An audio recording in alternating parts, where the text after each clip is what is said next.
These are the things I wish somebody had taught me about prayer, which is now called the law of attraction. And if you were to be in complete faith of something and in complete um, belief that your prayer were to be answered, how would you behave? How would your body feel? How would you act towards others, knowing that your prayer was going to be answered? That is the same protocol, that is the same paradigm as the law of attraction. And so our religions have failed us in the sense that they haven't really taught us how to pray. If you were to pray with all of your heart and you were to and to understand that your prayer was absolutely going to come to you, how would you act and how would you feel? You would be not in the state of wondering when that thing's going to come. You would absolutely know within your body, you would feel as though that prayer was answered, and there would be no reason to doubt it. And so the law of attraction is the steps required to create the neurological framework in order to resonate into the field that thing which you wish for. And so it used to be called prayer, and now it's called law of attraction. And so I wish somebody had made it clear to me that also with this, we are in you're in a dynamic system. It's not a static system. And these energies that you're learning about are mysterious. And anyone who tells you that they have it totally figured out or can manifest something in 30 seconds is delusional. And they are not aware of the mystery. Everything is a mystery. Everything of this life is a mystery. No matter how deep you go, there's always more mystery. And so I'm just trying to shed some light on the mystery and how to work with this mystery. And so if you were to have a prayer and you're very anxious and you're sitting and you're hoping for, maybe you need some money and you're praying to God, hey, I need to take care of my bills or whatever, then you go out and you do the same thing that you did the day before and you act the same way as you did the day before with the same stress that you had the day before, you're not walking in faith. Faith is the belief that once the prayer is submitted, once you've opened up your heart to God, then that prayer, imagine if that prayer was answered. But you have to walk in that state now. You have to become the person to whom that prayer has been answered before the prayer can be answered. That's the trick. So the law of attraction is the process by which we should have been taught how to pray. You involve all the faculties of your senses and mind, and you connect with the divine intelligence, and that divine intelligence conspires to create that which you desire. But it's dynamic, it's not a static system. And so there's a lot to it. To understand the law of attraction or to understand prayer, you can be graced, absolutely. All things are grace in general. All wisdom is grace. Everything is grace and everything is a mystery. So all wisdom comes from grace and all things come from a mystery. But this is just how to navigate the mystery. So if you have a desire, something that you want to pray for, you would involve all of your senses in that prayer.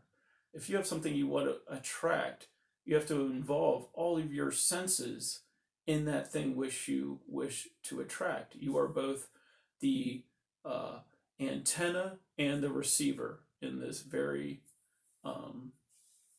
in this divine intelligence. And so the simple process for law of attraction has been made so like cliche and ridiculous. I don't even like to talk about it, but that's a way I can connect with people. And so like now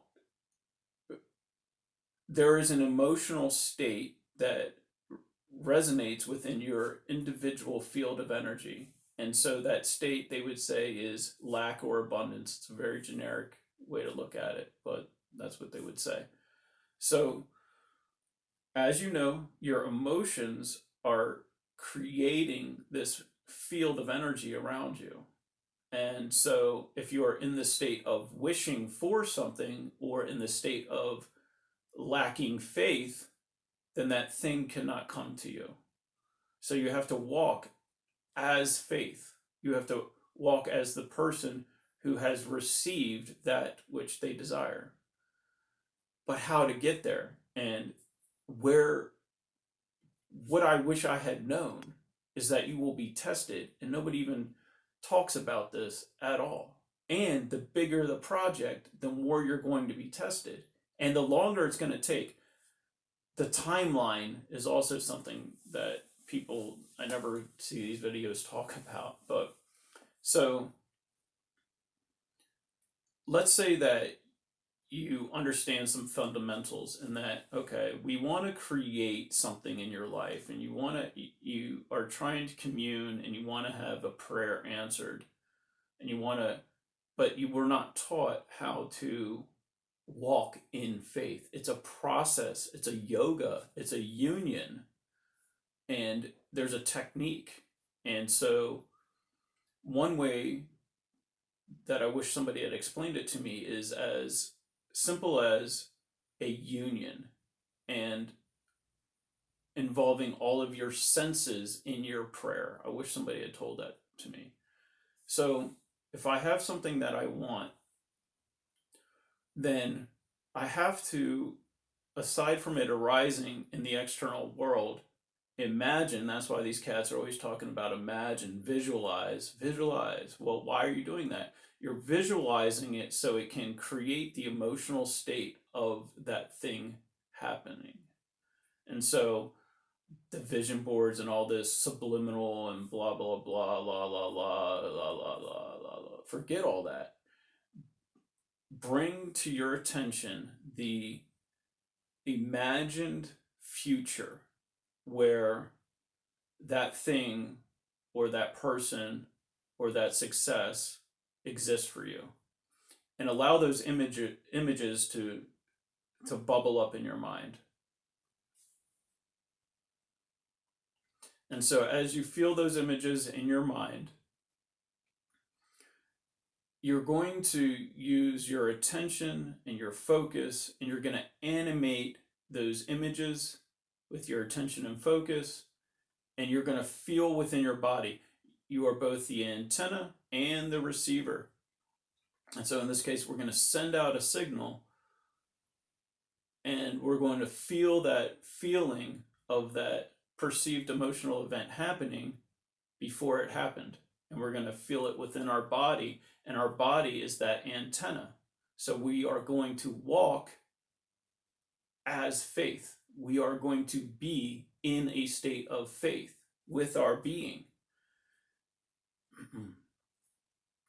And so that's the whole key, this visualization part. That's why these people are saying that. Visualize is so you can create the chemistry in your brain to create these emotional states of, everybody says abundance, so I'll be agreeable. A state of abundance, right? And you're like, oh, what's a state of abundance? What images come? How does that feel? But the real important thing we're trying to do is within your body. And I've experienced this. I don't need to use an image to do that in my life at all. I don't use visualization at all. I just tune in to that feeling within my body, and I plug into it and I build it. And I build it and I build it.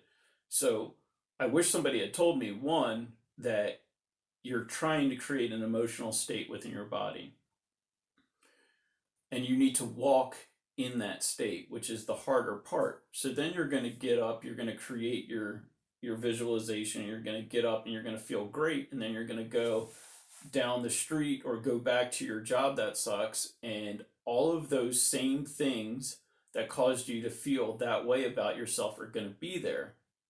So part B is, where does your mind go reflexively? See, everybody that talks about this stuff talks about like 30 seconds to, abundance or whatever. It's total garbage. It's a process. You are learning a yoga. You are learning a way to become in union with this divine field of energy. You are becoming one with something that is beyond you, and you're communing with this. And so the external environment, as those things come up and remind you that you don't have that thing, what happens to the antenna?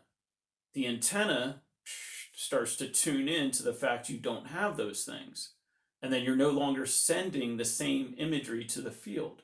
You're no longer sending out the prayer. You're no longer in faith. You're in lack of faith. Because if you were in faith, you would know that thing happened for you. You would know you had the new job. You'd be looking to the door, counting the days, looking at these cats and be like, well, I won't be seeing him in 3 weeks. So the idea is this: the possibility for you to go out into the world and walk in faith, and walk in that feeling of that future outcome now. So how to do that? Really tricky. And this is the yoga, right? Like, if you have ever tried to do like basic gym class yoga, you don't start with the craziest poses. You got to work up to something. And so it's a process. You have to reflexively train your mind to react to external stressful stimuluses, to reflexively train yourself to walk in the faith as though that external stimulus only supports that faith, or only supports that state of being that you were in when you were in your vision. So I wish someone had told me. I wish somebody had told me, man. Like, there's a training process that goes on. There's a conditioning of your physical body so you can tune that antenna so it doesn't so easily get bumped off of the station that you're trying to be on. It's work. It's not like people fail because they go, well, my prayer didn't come true, or the thing I try to attract didn't, come to me in 3 weeks. I've had things that I've been working on for 5 years, but I walk in the faith as though those things exist. The greater the project, the greater the challenge, and the greater obstacles are going to appear to you as well. Nobody says that. So we are in a multi-dimensional universe, but that doesn't mean that you're not just going to manifest a check to your mailbox. That might happen, but usually not. And you shouldn't want it to be so anyhow. But so if you're trying to create that future vision for yourself, you need to, in the morning, create that state where you have already received that future vision, so that you are that successful person or that abundant person, but you need to feel it in your body. Then when you go out into your environment, you have to reflexively train your limbic brain to stay on the channel of being in faith, or to not switch and tune into the sense of lack, is what they would say, to tune into this lack of abundance. That's the training. And so how do you do that? So if you walk out into the world and you're trying to overcome your limbic brain, remember I said you need to include all of your body. Everything's invested in this. You don't leave one part out. You got your mind's eye, and a lot of people leave out the body. So that doesn't make any sense either. So, and I have done this. I mean, this is real life experience. I have actually done this, and in extreme circumstances like bombs going off in my life, and reflexively tuned into these states of faith, or into these states that I had prior connection to within my body, and can guarantee that this is that's why they call it a law, because like gravity is a law, this is a law of life. This is just, we don't know why. It's a mystery. I don't know why. It's a mystery, but this is why. This is how. So, you know, you go out, you have your vision, you're feeling great, and then something happens that causes you to switch the dial. You have to train yourself to go back to the state of faith. And sometimes you're going to do it, and sometimes you're not. But no matter what, you have to go back to that state of faith. And so that includes, in some cases, breathing, right? And so what I would do is, because I had learned the breath with Dr. Joe, and if you're into yoga, you can do that, or you can do Wim Hof, or whatever you like. But for me, it was the contraction, which is also another level to all this stuff. But it was working with the energy centers and the contraction of the perineum. So if I had an issue, somebody that was vibrationally challenging me, I would increase my frequency on a physical level by contracting the perineum and drawing my chi up through into my heart, holding it in my heart, and then connecting it with my mind, and then relax. And I would just relax and feel the air change around me, and sense within my body. They could be saying crazy shit, they could be at war with me, they could whatever is clever. I know what's going on here, and I would draw the energy up, hold, get it in my heart, let it circulate, and create the neurological state, but also the physical state of that thing which I wanted, as though it already existed. Okay. And so all the mental mapping with the manifestation and all that serves that purpose, because when you're really in the heat of it, or you got somebody really challenging you, you can go to that picture and you can draw your energy up, resonate that field. So all of your senses are involved with a prayer, because that's what you're doing. Law of attraction is a prayer. It's the yoga of prayer. And so how do you do that? You're going to use your body, and you're going to use your mind, and you're going to use your breath, and you're going to be all in. And that's the part where people don't get it. It's like you're all in. You can't kind of walk in faith sometimes, and then other times you're not. You're all in. You can't say, hey, God, show me a sign. Show me a sign. And then if you don't get the sign in the timeline that you want, you quit. It just doesn't work that way. This is a mystery. So you you draw the breath. That's what I would do. Is if I was really challenged, draw the breath up, hold it in my heart, get it up into my brain, feel and sense my vision, and hold that emotional state of calm or confidence, or whatever it might be. Now the timeline. So then what's going to happen is that thing probably is not going to happen overnight, or may take 3 months, or may take 3 years.